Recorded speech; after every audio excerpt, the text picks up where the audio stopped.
Chicago Tonight, Latino Voices is made possible in part by Allstate, the Searle Funds at the Chicago Community Trust, and CIBC, and by the support of these donors.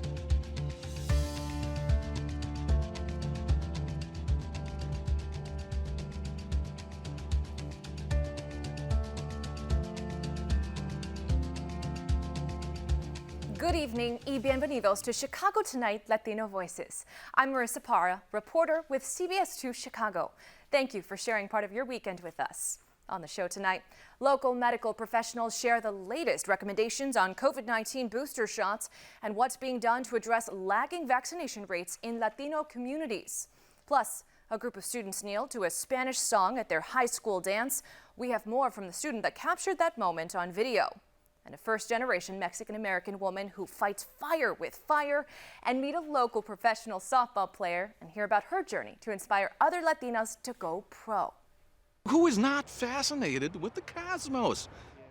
And Astro Joe Guzman gives us la última palabra on why he says even under city lights, everyone can get out and search for the stars. First off tonight, an advisory panel with the Food and Drug Administration is recommending that the agency authorize COVID booster shots for Moderna and Johnson & Johnson. Last month, the full FDA approved a Pfizer vaccine booster shot for people 65 and older, those with underlying health conditions, or those who work in high-risk settings. However, in Latino communities, rates of initial vaccination are still lagging, with just 52% of Latinos in Chicago having completed their vaccine series. That is according to the city's public data portal. Joining us now to talk with us more are Dr. Juanita Mora of the Chicago Allergy Center and Dr. Geraldine Luna, Medical Director at the Chicago Department of Public Health. Dr. Mora, to you first, what is the latest on booster availability? Because we know how much this can change week to week, even day by day sometimes. Absolutely. So we have a really wonderful surplus of vaccines at this time. The Pfizer is ready and available now. And as of yesterday and today, we now have FDA green light for the actual Moderna and the Johnson & Johnson boosters, but we're awaiting CDC official recommendations next week. So that's where the public stands. So right now, people can get the Pfizer booster, but the Moderna and Johnson & Johnson, we're hoping by next week, once the CDC makes official recommendations, and we're eagerly awaiting because it's going to be recommendations about mixing and matching vaccines as well. Dr. Luna, to you now. Are there any additional risks or different risks associated with booster shots, and does it vary per the type of booster shot? Well, right now, the only booster that we have is Pfizer, and it's pretty much the same side effects as the initial series, part 1, part 2. So more to come yesterday and today. They were meeting for Moderna vaccine booster and also for J&J. So we're looking at the final recommendations, everything that comes out. So once CDC approves and the ACIP comes with final recommendations. So looking forward to that, but so far, no different than the previous dose. And we're hoping that with Moderna, half a dose, we'll get half of the side effects, if any at all. So very hopeful. Dr. Mora, to you now. What is the research showing in terms of how many Latinos who are eligible for the booster shot have gotten them? Are we sensing the same hesitation that we saw with the first vaccine? Yes, because what we're seeing in the Latino community and the African American communities as well, to the hardest hit, is they're asking us, well, we already did our series, and now you're expecting us to do a booster or a third vaccine or a second vaccine if they got the Johnson & Johnson. We're looking at only 16% of eligible Latinos for the booster that have actually received it. So we have a lot of work to do as a medical community in terms of informing, in terms of really getting everyone boosted up. And then once the kids follow as well to vaccinated, so we can get through to a nice holiday season with all our extended family members and well protected.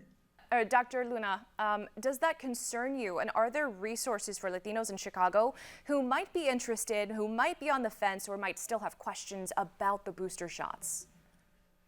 Yeah, so for the booster shots, we have a lot of resources. We even have now, this weekend, starting in our city colleges, they're going to be offering flu shots and also COVID-19 vaccines altogether for boosters, for primary doses. Remember, our priority continues to be primary doses because those are the 97% pretty much infected rates visiting hospitals and dying from COVID-19.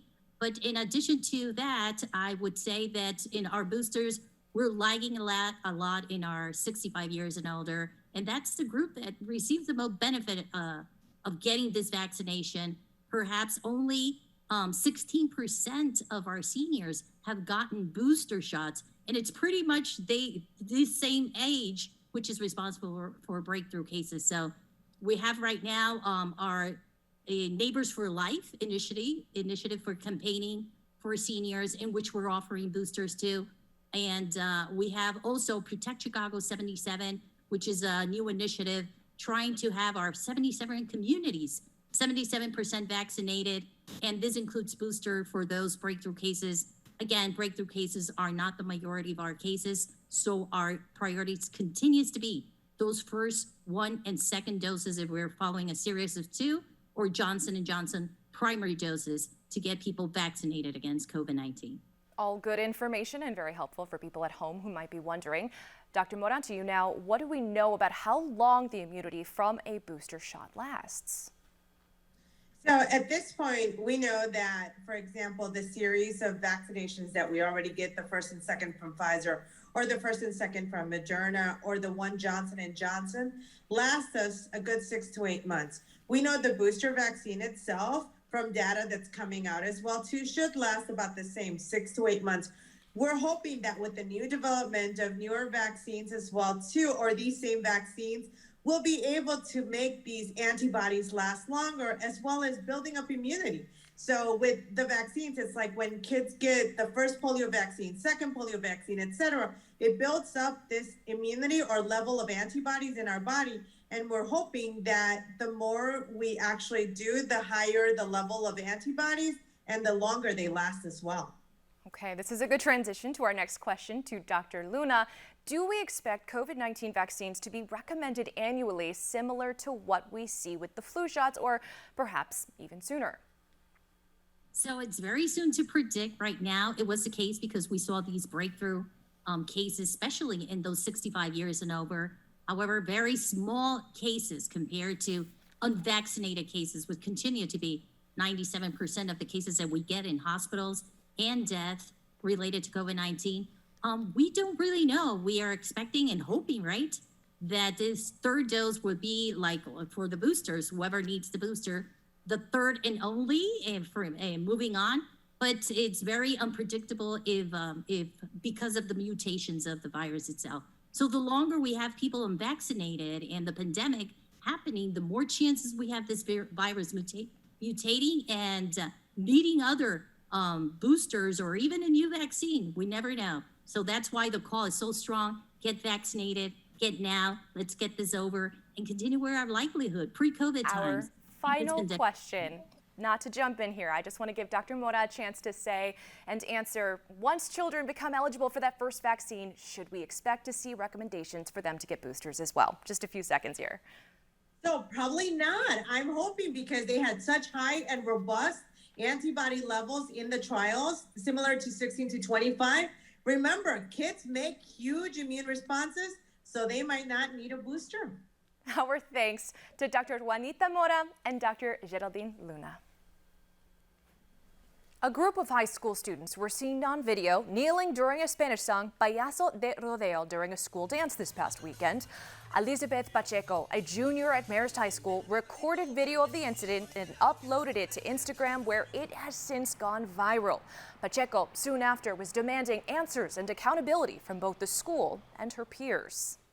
When I got there, people were already kneeling and booing to the people who were already up there dancing. So I was kind of really shocked, and I did feel betrayed because these were my classmates that I had grown up with these past few years. And I was really confused why they would do this to us and why would they say such hurtful things. And I was also pretty upset that no one was doing anything about it, not even the staff. I hope the school does take action, and I am, I do have faith in them because they are um they are hearing us right now. Even like today, after school, there's a meeting and they're supporting us. I feel I just really I really want action, and I don't want it to take, so long. Even for the response back from the school, like, does it really take 6 days to say, I'm sorry, this was wrong? In a statement, the school said that the kneeling was not isolated to that song. The school also added that, quote, they recognize there are still students at Marist who viewed this video or who were at the homecoming dance that were hurt by these actions. They continue that Marist is a family, and when one of us is hurt, we are all hurt. We also reached out to the school for further comment. We have not yet received a response. Up next, a new program aimed at getting more women involved in conservation. Stay with us.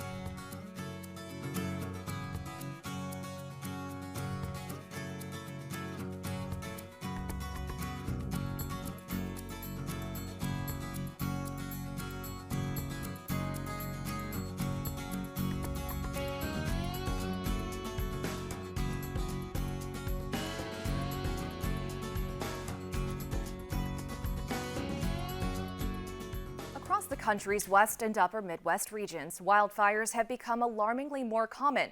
But rather than fire suppression, controlled fires, also known as prescribed burns, can help keep wildfires from spreading out of control and actually create more resilient, healthier forests. Joining us now with more is Ruth Campos, a burn crew member for the Southern Illinois Interagency Habitat and fuels crew with the Nature Conservancy. It uses controlled burns to restore life to landscapes. In the last year, she has traveled to Minnesota and California to help battle wildfires, and she wants more women, especially women of color, to join her. Ruth, thank you so much for joining us. I'm so interested in what you do. What you do is primarily work with prescribed fires, and that's such an interesting concept because I feel like so many people think of destruction when they think of fires, and this actually creates health. So can you tell us what that is and why it's actually necessary? Hi, yes, thank you for that introduction, and thank you so much for the opportunity to speak about prescribed fires. Just like you said in your introduction, prescribed fire is the controlled application of fire on the ground by fire experts under what we call a prescription. So a set of points that we've predetermined, like certain weather conditions, to restore the management of ecological forest. And so prescribed fire is just a tool that has been used for a long time by Native and Indigenous people. And we are bringing it back because it is really important. So we see a lot of news about wildfires in California, and we're seeing some spectacular photos of you doing what you do right now, by the way. But we do know that wildfires don't only happen in California. Can you tell us a little bit about where you've been working the last year? Yeah, so this year was very unique because we, I'm sure in the Chicago area, you saw a lot of smoke. We had those very bad smoke days, and specifically here in the Midwest, close to home, I spent some time in Minnesota. I mean, we have forests here in Illinois, we have forests all over the country, and some are more susceptible to burning, whether it's because of the temperature or because of the terrain, what kind of trees there are. And so Minnesota sees fire, but because of a drought, they saw a lot more fire this year. Now, we know conservation work tends to be white male dominated. What drew you to this work, and what is it like as a first-generation Mexican-American woman to work in these spaces? What drew me in was wanting to spend more time outdoors. I didn't, when I first started doing conservation work a couple years ago as a trail crew member, I didn't think I was gonna be doing it for a long time. However, there is such a great sense of community, especially the fire community is great. And all the women in fire that I've had the opportunity to work with have just made me feel like this is a space for me and made me feel like I can be here and it's important for me to be here. And like you said, there's not much diversity when it comes to women, and especially people of color and non-white women.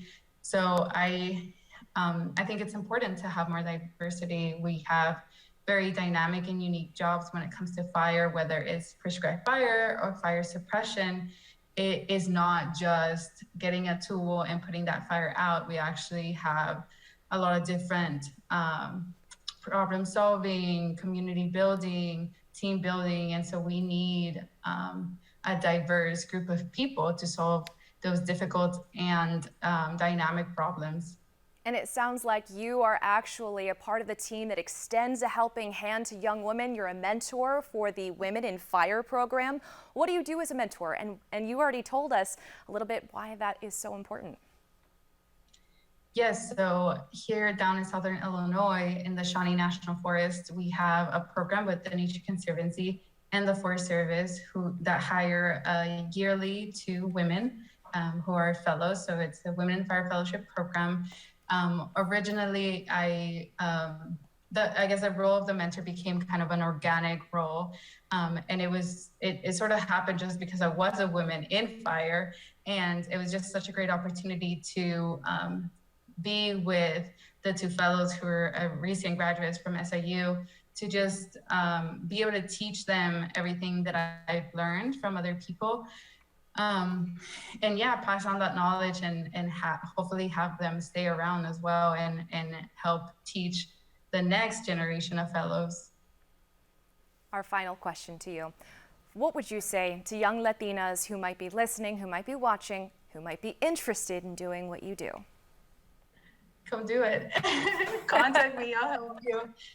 Yeah, it's such a beautiful work, and it's beautiful and it's unique. And I think there's a lot of different barriers for us. Maybe it's our family, like our friends that are like, what are you doing? Why are you doing that? It's a lot of hiking and camping and at times, very much physical, intensive work. But we need diverse people, and it is fun and it's worth it. And yeah, we just need more of us. Well, first of all, stay safe out there. And Ruth Campos, our thanks. First Lady Jill Biden and Education Secretary Miguel Cardona visited the Arturo Velázquez Institute in Little Village this week for Hispanic Heritage Month. As part of their tour, Biden and Cardona had a listening session and a charla with a group of Latino leaders and organizers to hear about their work in the community. This was Biden's first visit in Chicago as First Lady. Here's some of what she had to say. All of you are giving back to your community because of your own individual and unique experiences. And so thank you for doing, that's what I admire in all of you, that you're mentoring and you're reaching back and pulling others along. That's so important, I think. But not all were supportive of her visit. A protester reportedly approached the First Lady's motorcade, demanding immigration reform. According to an ABC 7 report, that person was quickly tackled to the ground by a Secret Service agent. And Hispanic Heritage Month may have just wrapped up on Friday, but we wanted to bring you this profile of a local woman and accomplished athlete who is proud of her Mexican roots. So, what drives her in professional softball? She shares her secret with Chicago Tonight's Joanna Hernandez. I didn't think that I was going to be a professional softball player. Not even in college did I think I was going to be a professional softball player, because I didn't know if the option would be there for me. Mexican-American Abby Ramirez has been playing sports since she was a kid. I definitely come from an athletic family. All of my aunts and uncles played sports, especially on my dad's side, and my grandpa has been one of my biggest cheerleaders since I was this tall and playing 10U. Illinois High School Player of the Year at Trinity High School as a high school senior was Abby Ramirez. Oh, that'll get through! At 26 years old, the Chicago native has gone on to play with the Chicago Bandits for 2 seasons and then proceeded to compete with Athletes Unlimited, a softball league for pro athletes where players are drafted for different teams each week. For Athletes Unlimited to be here, it's been, such a great opportunity for all of us as female athletes, but especially in the softball community, because we were lacking that professional presence, and to be able to play beyond college has been amazing. And now I've been, able to play with teammates who I've played against in college. Ramirez, who also has Irish heritage on her mother's side, is making a mark for other girls to pursue the game she fell in love with. There's tons of little girls super excited to get our signatures, and that's has been really cool. And then also I do lessons in the area, so during the off season I've worked with a ton of young players. To me, it's very rewarding, and I always tell them I started in their shoes, so if I can get here, so can they. The young player, who grew up on the southwest side of Chicago, played at the University of Michigan, where she got her degree in communications and went on to pursue her master's in sports administration from Northwestern. I played high school games here, so to be back as a professional has been really cool and kind of a full circle moment for me. So that's definitely a couple times when I was like, wow, like this is, I've dreamed about this for so long, and now I'm here doing it. And it's a connection she shares with her family that Ramirez says keeps her grounded and connected to her roots. When I played with the Chicago Bandits, they all came out to a game, and I swear you saw like 36, 37, I think it was the total number, but it was approaching 40 Ramirez shirts in the stands, and we all got a picture afterwards, and that was really special to me. And every time I go in the game, they're screaming their heads off. As she wrapped up the season at Athletes Unlimited, Ramirez has her eyes set on coaching, hoping to help other women get opportunities to go pro. My college coach, Carol Hutchins, at the University of Michigan, she has been such a huge mentor for me, and had such an impact on my life that I would hope to do the same for someone in college as well. Throughout her journey growing up as a second-generation Latina, she says she's proud to be representing her heritage on and off the field. I think it's great for young players who come from either Mexican background or Hispanic background, whatever it is, to be able to see us representing and to see people that look like them on that stage, and then that just motivates them and inspires them. So I think it's really important. For Chicago Tonight, I'm Joanna Hernandez. Ramirez has recently been named assistant coach for DePaul University's softball team. Up next, meet an enthusiastic endorser of the Cosmos known as Astro Joe. Don't ever miss Chicago Tonight. Subscribe to our podcast. Get a daily download of our show delivered to your desktop or mobile device. Go to WTTW.com/Chicago Tonight podcast and subscribe. Chicago at night is dazzling, but the skyline and street lights that light up our evenings also make it a little harder to see the natural wonders of the night sky. Still, Chicago astronomer Joe Guzman, better known as Astro Joe, says there's plenty to see, you just need to know where to look. Here, the Chicago Park District's resident astronomer gives us la última palabra on why he says everyone should get out and look up. Hi, fellow stargazers. My name is Joe Guzman, and I am an astronomer here in the city. I'm often asked, Joe, how did you get into astronomy? Well, I often reply, astronomy got into me when I was a little boy, about 6 or 7. I used to steal my dad's binoculars and look at the night sky and just be enthralled and amazed at what I was looking at.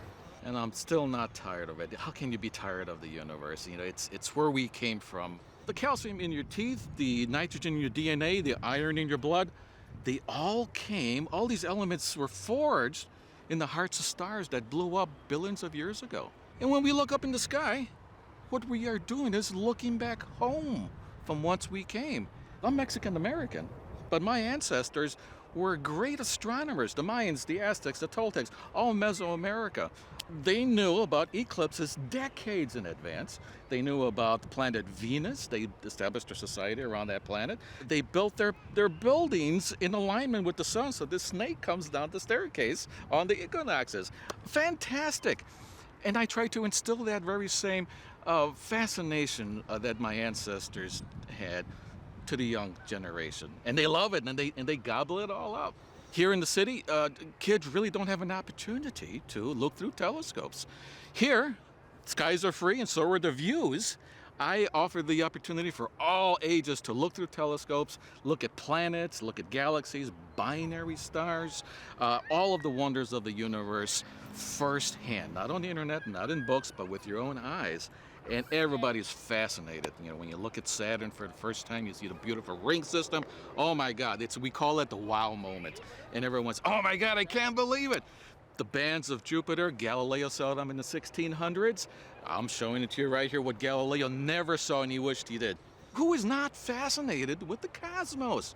I want people to go out on any clear night and just look up, appreciate where you are at in the universe. We're just a little teeny tiny part. You know, the universe is about 15 billion years old.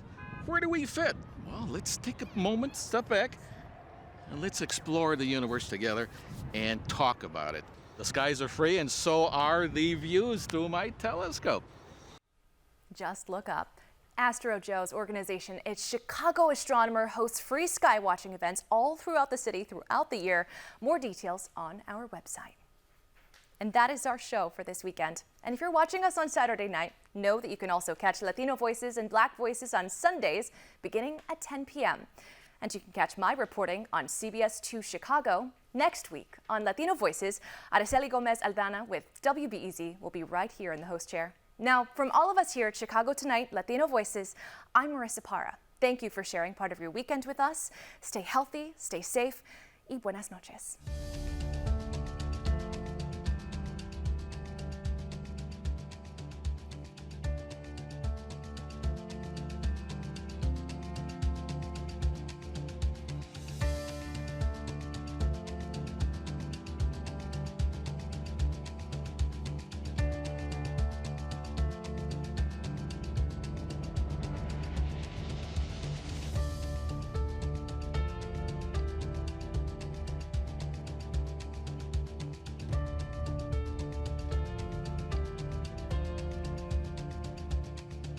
Closed captioning is made possible by Robert A. Clifford and Clifford Law Offices, a Chicago personal injury and wrongful death firm that's proud to serve its community through pro bono legal services.